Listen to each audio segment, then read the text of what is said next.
Set theory की इस lecture में अब हम लोगों को सवाल करना है। दो सवाल है और एक नया टर्म सबसेट्स के बारे में पढ़ना है। तो सबसे पहले हम सबसेट्स के बारे में पढ़ लेते हैं, उसके बाद सवाल को करेंगे। सबसेट्स क्या होता है? A is subsets of B, this is the symbol of subsets. यह सिंबल किस चीज का है? सबसेट्स का है। तो A is subsets of B, इसको क्या रीड किया जाएगा? A is subset of B. और सबसेट्स क्या कहते हैं, किसे कहते हैं, और सुपर सेट किसे कहते हैं, इसके बारे में जानना है। तो A is subset of B if and only if. I double F को क्या पढ़ा जाता है? If and only if. All the elements of set A are also the elements of set B. यानी ए के जितने एलिमेंट हैं वो सब बी के एलिमेंट होना चाहिए। तो ए को क्या बोलेंगे? ए इज सबसेट ऑफ बी। जैसे हम एग्जांपल के द्वारा समझाएंगे, तो ए को क्या कहा जाता है? सबसेट्स, और बी को क्या कहा जाता है? सुपरसेट। बी को सुपरसेट तभी कहा जाएगा जब ए के सभी एलिमेंट बी में होंगे, और ए को सबसेट्स तभी कहा जाएगा जब ए का सभी एलिमेंट्स बी में होना चाहिए।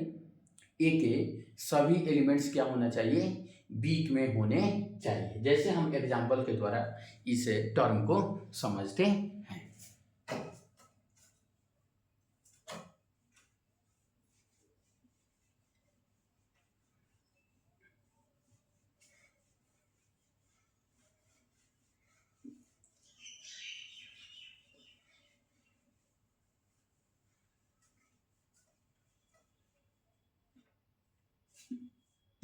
चलिए, जैसे अब हम सबसेट्स और सुपरसेट्स को ध्यान से समझते हैं।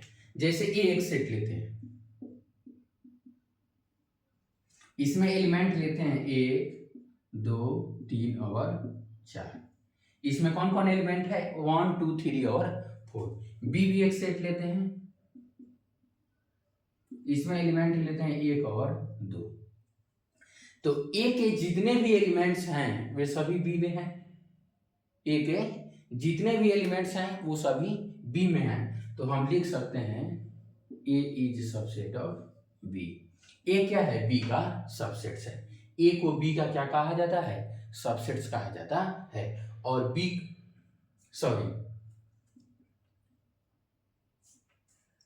ए में जितने बी में जितने भी एलिमेंट्स हैं वे सभी क्या है? ए में है।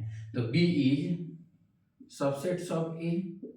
बी क्या है? ए का सबसेट्स है। बी क्या है? ए का सबसेट्स है। इसका मतलब बी क्या हो गया?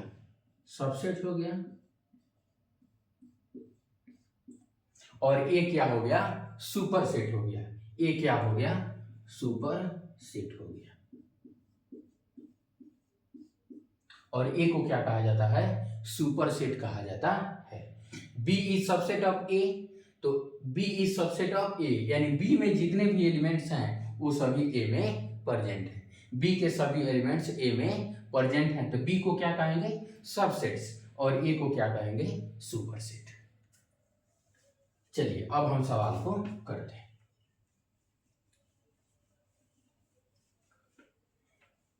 सवाल है कि all equivalent sets are equal sets. क्या सभी इक्विवेलेंट सेट्स इक्वल सेट्स होते हैं? इक्वल सेट नहीं होंगे। कैसे? जैसे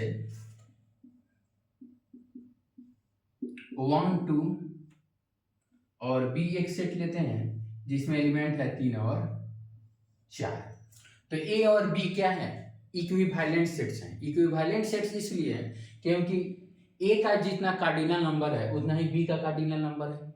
यानी number of elements in set A is equal to number of elements in B, is equal to number of elements in set B. यानी जितने सेट ए में एलिमेंट हैं उतना ही सेट बी में एलिमेंट है, लेकिन ये एलिमेंट जो हैं वो सेम नहीं है। तो इसलिए इक्विवेलेंट सेट्स हैं लेकिन इक्वल सेट्स नहीं है। तो all equivalent sets are equal sets. तो ये क्या हो गया? फॉल्स हो गया। क्या हो गया? फॉल्स हो गया। अब चलिए, all equal sets are equivalent sets. तो इक्वल सेट्स बनाने के लिए हम क्या करेंगे? इसमें भी 1, 2 लिख देंगे। तो इक्वल सेट्स हो गया। इक्वल सेट्स का दो condition, number of element same होना चाहिए। तो जब नंबर ऑफ एलिमेंट सेम हो गया तो इक्विवेलेंट सेट हो गया। और नंबर और एलिमेंट्स भी सेम हो गया तो इक्वल सेट्स हो गया। तो all equal sets are equivalent sets because in equal sets both the sets have equal number of elements, both the sets have equal number of elements, यानी दोनों सेट्स का जो कार्डिनल नंबर होता है वो सेम होता है। तो ये क्या हो गया, ट्रू हो गया। क्या हो गया, ट्रू हो गया।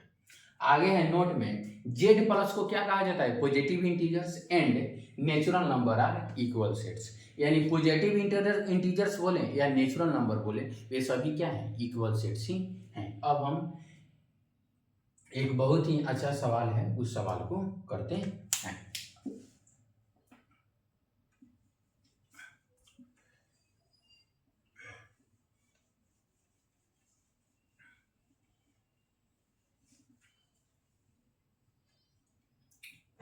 सवाल है कि find x and y if इतना एंड इतना आर, यानी set A and set B are equal sets.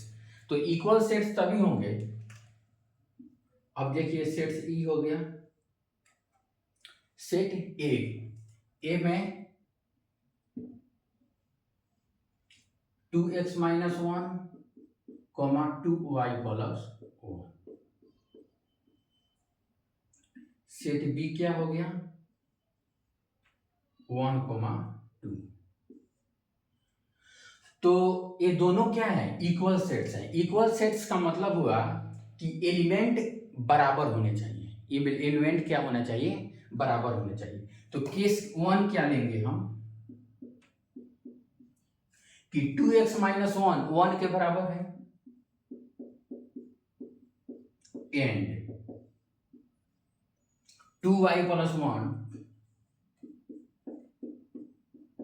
2 के बराबर है। 2y + 1 किसके बराबर है, 2 के बराबर है। तो x का मान कितना आ जाएगा, 1। x का मान कितना आ जाएगा, 1। और y का मान कितना आ जाएगा, 2, 1/2। y का मान कितना आ जाएगा, 1/2। केस 2 क्या लेंगे कि 2x - 1 2 के बराबर हो गया, 2x - 1 2 के बराबर हो गया, और 2y + 1 1 के बराबर हो गया एंड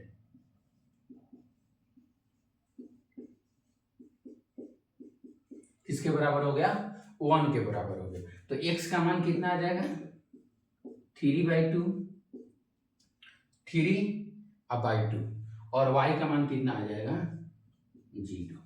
y का मान कितना आ जाएगा, 0। ठीक है, तो फाइंड x एंड y। तो x का कितना वैल्यू आया, अब यहां देखिए आंसर कैसे लिखेंगे। x का मान क्या क्या आया, 1 एंड हाफ, x बराबर 1 और y बराबर 1/2। और एक सिचुएशन दूसरे में x बराबर कितना आया, 3/2 और y बराबर कितना आया, 0। कितना आया, 0। ठीक, तो दो आंसर आया, x बराबर 1 देन y बराबर 1/2, x बराबर 3/2 देन y बराबर 0। ठीक है, तो यह सवाल बहुत ही अच्छे लेवल का सवाल था। ठीक है, thank you for watching this video.